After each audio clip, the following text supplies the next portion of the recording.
Наместо по законот за јавни набавки, околу 21 милион евра за Скопје 2028 Европска престолина на културата ќе ги дели 5-члена комисија за набавки, стои во предлог законот на владеачките пратеници. Комисијата ќе има председател и 4 членови, правник, економист, експерт за јавни набавки и член на посебно формирана фондација.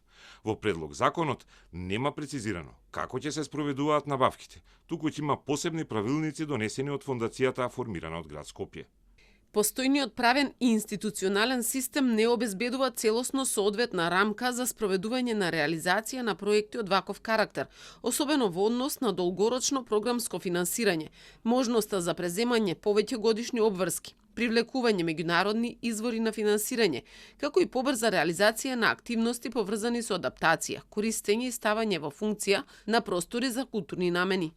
Бришењето на законот за јавни набавки е предвидено со член 21 во предлогот, а од антикорупцијската платформа на невладини организации бурно реагираа со тврдење дека се создава преседан и привилегија за фондацијата која треба да се грижи за проектот.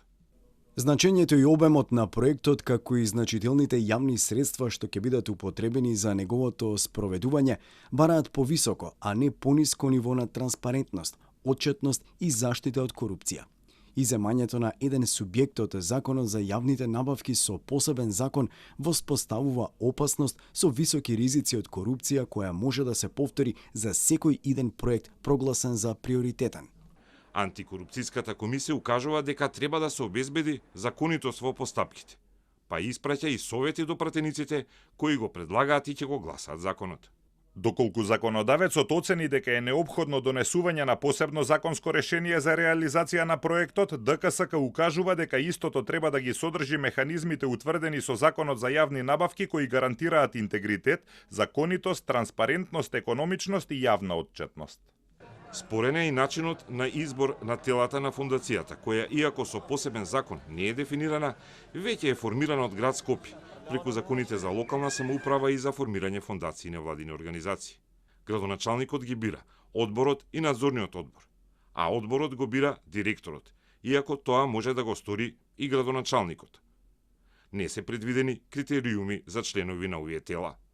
Во моментот фондацијата има овластено лице, кој го постави градоначалникот Орце Ѓорѓиевски во јуни.